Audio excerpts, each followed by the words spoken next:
All of us who do creative work, we get into it because we have good taste. But it's like there's a gap. That for the first few years that you're making stuff, what you're making isn't so good. It's not quite that good. If you're just starting off and you're entering into that phase, you gotta know it's totally normal, and the most important possible thing you can do is do a lot of work. Put yourself on a deadline so that every week or every month you know you're gonna finish one story. It's only by actually going through a volume of work that you're actually gonna catch up and close that gap, and the work you're making will be as good as your ambitions. This is a quote from Ira Glass, who's the creator and host of the NPR show This American Life. This quote really spoke to me when I read it because I definitely have felt that many times over in many different endeavors in my life, and I know a lot of other people have as well. As a music teacher, I always tell my students that they need to practice, because that's how you get to Carnegie Hall, and that is really truly the only way you can get better. As someone who shares stuff on the internet, I always tell people on the internet that if you're starting a blog or a YouTube channel or any of those things, if you're making products digitally to sell, because that's what we talk about, is making teacher products to sell to other teachers, then you have to practice, because putting in that practice is what's going to make you get better. But I don't know about you, it's been really, really hard to do that, especially as someone who has a full-time job and is really, really busy, because sometimes you feel like you can just do all the things and then you just crash. And as someone who's crashed more than one time, I can tell you it is difficult. And if you're looking for long-term sustainability, then you might want to look at this book, Slow Productivity by Cal Newport. In this book, Cal Newport goes through and talks about the rise of pseudo-productivity and kind of how we've gotten to this culture where people just feel like they have to work all the time, and the detriments that have come out in the last couple of years, especially, that we have seen due to that rise of productivity. And he gives his own answer to that issue, which is slow productivity, which he outlines in this book. You might think it's really ironic, if you've been around, that I read this book and that I really, really liked this book, because I am someone who is like go and I want to get all the things done. But I've definitely noticed, especially as the years have worn on, that I needed to find a better pace. And this year especially, I have really gone through and tried to find a better pace and tried to find a better balance in my life. And so finding this book was really, really helpful. The timing of the book was also really helpful, because right after I read this, I went through a lot of things in my life that made life even more difficult. And so it's been really helpful to go through, and I kind of already want to read it again, even though it hasn't been that long. So let's talk about the principles of slow productivity and how you might be able to incorporate that at least a little bit into your life, because like your girl's busy, so there's only so much we can do. There's 3 principles of slow productivity. The first one is do fewer things. The second one is work at a natural pace. And the third one is obsess over quality. The first one is probably where I have the most problem, and that is do fewer things. I am always the one who is doing the absolute most. But what I've really noticed lately especially is that when I have less things on my to-do list, I'm less stressed, and I'm more likely to actually get them done. So I have really personally been trying to limit the number of open projects that I have going on at any time. In the book, Cal talks about how every project you have comes with sometimes unexpected overhead. If you have an open project, that means that you're going to be thinking about it. You're going to be getting emails about it. You're going to get texts. You're going to get calls. You're going to have people asking you about it. Every time you have an open project, it's something that's just not done. If you're one of those people that just constantly has felt that, like, you're just sitting somewhere and all of a sudden you're like, oh, I need to do that. Oh, I need to do that. I was thinking about it just now because I need to finish scheduling out blog posts. I know, I can write the blog posts, but the actual putting them onto the blog is always a struggle for me. And I just randomly, I'll be like in the middle of doing something and my brain's like, oh, I need to go schedule a blog post. And it'll be at times that I can't possibly schedule blog posts, but it's that extra overhead of things that aren't finished that really takes up time. If this is something that involves other people, it might be also taking up time in meetings or taking up times in calls or emails or those kind of things. You have to communicate about said projects, and the more projects you have open at any given time, the more overhead you have. So one of the main benefits of doing fewer things at a time is that you limit some of that overhead that you have. So instead of having all these different open projects, for me in my brain, it literally feels like open tabs. Instead of having 20 open tabs at a time, if you only have 3 open tabs, your computer is going to work a lot better and your brain's going to work a lot better and you're going to have a lot less overhead. So how I have been taking this and really trying to run with it is by limit daily tasks, which is one of the suggestions that he says in the book, is limit my daily tasks and limit my projects. So I have the different like blocks of time in which I have to work.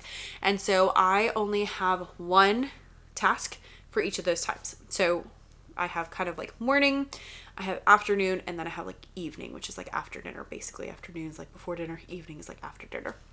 And so I can essentially get 3 things business related or, 3 things done in an evening. Now, normally that like afternoon time will be more like cleaning tasks and I can't, clean and also do business. But sometimes I do things like filming has taken that slot up. And so there's only one thing I can do.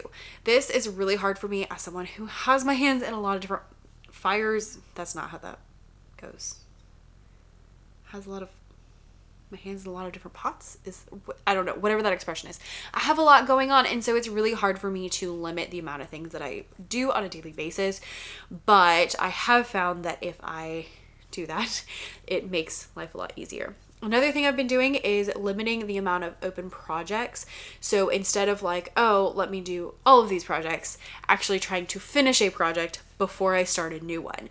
For this, I personally, as someone who has a bajillion ideas every day, have really relied on notebooks. Not this notebook, because this is my book notebook.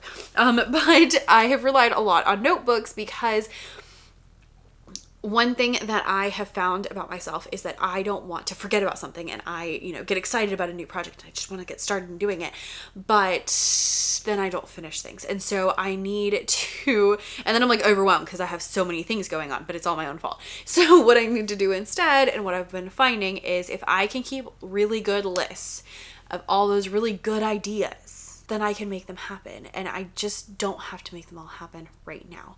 Another thing that is suggested, not actually in this book, but in his other book, Deep Work, is to have things kind of like simmering on the back burner. And so like I have certain projects that I have that are simmering on the back burner, which means I'm not actively working on them. But when I come across an article that relates to said project, or I have an idea about said project, I put it into a note, I put it onto a journal, I put those ideas down so I don't lose them, and they just kind of simmer back there, and we just kind of throw things at them. And then when I'm ready to start that project, then I can take it off the burner and I can actually get to work on it. But in the meantime, it's just kind of there and it's just kind of simmering, and I'm just kind of adding to it when it is possible and when I can. One thing that helps you limit those projects is to put them on the actual calendar so that you see when you actually realistically have time to do that. We talked about that in the Ideal Week video that I made before, which is one of my favorite scheduling tools to just really help limit myself and remind myself how much time I actually have to dedicate to all these different things. But putting things on the calendar of, this is the chunk of time I'm going to work on this is the chunk of time I'm going to work on that, really gives you a realistic view of when you actually have time to work on things. A couple other things that he suggests in the book to help with the doing fewer things would be delegating things, paying other people to do them. Y'all, my birthday, I got my house cleaned, and it was the best thing of my life. And now I'm like, how can I get you to do that all the time? Because there were 3 people here for 4 hours. So it was like 12 hours of cleaning that they did on that one day. And I didn't have to do any of it. And it was glorious. And so like those kind of things where you can get your time back makes a huge difference. Or things that are maybe like softwares to help schedule things, softwares to help get things done more efficiently is also going to help you to do less stuff, because if you don't have to manually do them, that's one less task that is on your plate. So although it seems silly, the first one of these principles really is do fewer tasks. The second one is work at a natural pace, which can be really difficult. But what I really gleaned from this was to rely on seasonal work. In the book, Cal talks a lot about how in the past, when people were mainly doing more like agricultural work, things were different every season. You have a season where you're working really hard, where you're, sowing all the seeds or you're harvesting all your crops. And then you have other seasons where maybe you're not working as hard because you have, you don't have anything to harvest yet. And so he says, monotonous all-day effort is unavoidable when you're harvesting crops or working an assembly line station. The best you can do is mitigate its worst impacts with rituals and laws. It's less clear that this unvarying intensity is equally as unavoidable in knowledge work. We toil long days every day to satisfy the demands of pseudo-productivity, not because skilled cognitive efforts actually require such unwavering attention. If anything, we have evidence to believe that this industrial style work rhythm is less effective. And then later on, he says, this is where we find the justification for the second principle of slow productivity. Working with unceasing intensity is artificial and unsustainable. In the moment, it might exude a false sense of usefulness, but when continued over time, it estranges us from fundamental nature. Anyone who has ever come to burnout or close to burnout can definitely tell you that that is true. You can work for a few days or maybe even a few weeks, like hard. You can work all day, every day for a few weeks. But after a few weeks, it starts getting really, really exhausting, especially in knowledge work, which is all in your brain and making things and stuff like that, rather than, more physical demanding work that you might be doing. There's a point of time at which that is no longer feasible, and you will find that if you take breaks throughout, you'll get there slower. So working at a natural pace that's a little bit slower is actually helpful because you can add to things over time rather than, working like a crazy person. What I like about this is that embracing seasonality idea of you might have some times where things are really busy and then you might have some times that are less busy. I think personally, mostly maybe because I'm a teacher, I definitely feel that. There's some months that are just like crazy town and we've got things going on all the time. And there's other months where maybe things are a little bit slower and more rhythmic and just more normal. And so I have found in my business that if I can kind of rely on those ebbs and flows, and I get times where I'm working really hard, but then also times where I'm maybe a little more chill and maybe working slower, then I feel a lot better in the long term, rather than just work all of the time. So embracing seasonality is an easy way that you can really make things just, feel a lot better. And personally, I find if you feel a little better, then it's great. He also even suggests taking longer on your projects so that you can work them a little bit more fully. Work on taking advantage of all of that you will learn, because, if you're writing a book, like you're going to get better as you write, and you're going to get better over the years. And so if you can go a little bit slower and do a little bit better, then it's going to be worth it. Which leads us to number 3, which is obsessing over quality, which takes us back to that quote from the beginning, which is that a lot of us have good taste. You might have good taste in music, you might have good taste in whatever, but you may not be able to execute it. Today I was with the art teacher and she was like grading artwork, and some of them she would go through and she'd be like, oh, this was such a good idea, I love the creativity, but the student maybe didn't execute it as well as they could have. Maybe they weren't as careful as they should have been if they'd taken their time. So it was maybe a little more messy, or, they were trying to make it look like something, but it didn't quite execute. So the idea was there, good taste was there, but maybe they weren't able to execute it in the way that they wanted to because they didn't have the skills yet. This is a very real thing. And honestly, the best way to obsess over quality is to continue working and to continue practicing. Like I started this off with saying, is practice maybe doesn't make perfect, but it definitely makes better. And you can practice lots of things. If you're making digital products that you're selling on the internet, you can practice that. My products that I sell to teachers today are a lot better than the ones that I sold 6 years ago, to the point where I've been going back and taking those things from 6 years ago and revamping them in today's Becca skills and, rebranding them and putting them back up for sale, but better, because I'm better now than I used to be. And my videos are better now than they used to be. Are they like the best videos on YouTube? Probably not. Definitely not. Definitely not. But they are a lot better than what they used to be because I have practiced. I have made a lot of videos. I know how to talk to the camera. I know what equipment to use. I know where to put the lights. So even though the time changed and it is pitch black outside and it is not even 7 o'clock, which I might be a little sour about, I know where to put the lights so that I don't look completely terrible. And, you know, I accidentally happened across a video where I had only the overhead light and it was like all orangey and it was terrible. And I was like, oh my gosh, Becca. Because those are things that you have to practice and you have to learn and you have to get better. One of my favorite quotes of all time is from Stephen King. And it says, "Amateurs sit and wait for inspiration. The rest of us just get up and go to work." And as someone who's written 65 novels and novellas and 200 short stories, some of which were apparently published under a different pen name. I don't know much about Stephen King because I don't read horror. But, you know, I feel like that's pretty good advice. So in the obsessing over quality section, Cal talks a lot about working slower and really like giving yourself that time. But the other thing is putting in the work day after day after day, scheduling in time that you can work so that you can get better. You don't want to give yourself forever, but you do want to make sure that you give yourself enough time to practice.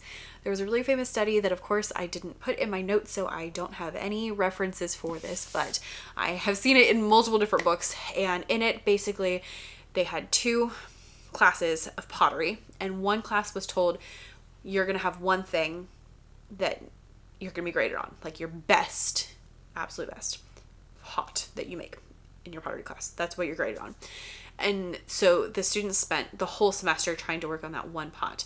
And then in the other one, they were told they were going to be graded on how many pots they made. And the end result was the students who made a lot of different pots had better quality ones because they had all that practice versus the student who just worked on the one. So work on fewer projects, you know, instead of all the projects, we're just working on pottery, but give yourself the time and the space to practice and continue doing that as you want. I've been trying to take this into heart. It's been really difficult because I do have a lot of things I want to get done. And so as I'm looking forward to next year, I'm already thinking about what projects I want to work on, what projects I'm not going to be able to work on. I've been trying to embrace seasonality. So I've had seasons where I have really been focused on product creation or updating my shop, and I've had other seasons where I've been really working on, you know, making a course or like those kind of things. I've been trying to kind of alternate so that way I have more focus on one thing at a time and having less things that are ongoing. But of course we have, like, you know, this YouTube channel, just always have videos. So those are a couple things that I learned from this book called Slow Productivity from Cal Newport. I will leave it linked below. I'm kind of ready to already read it again, but maybe I will save it and I will read it on our cabin weekend, which is coming up not for like 2 months, but I'm already excited for it. We're gonna have a nice slow cabin-y weekend and hopefully it'll look kind of like this. Maybe we can read this about being slow, and then into 2025 we can take forth the principles of all of these things to get better results on fewer things. We'll see. I would love to know your opinions and if you've read this book or any of his other books, so let me know your thoughts down below in the comments, and I'll see you in the next one. Bye.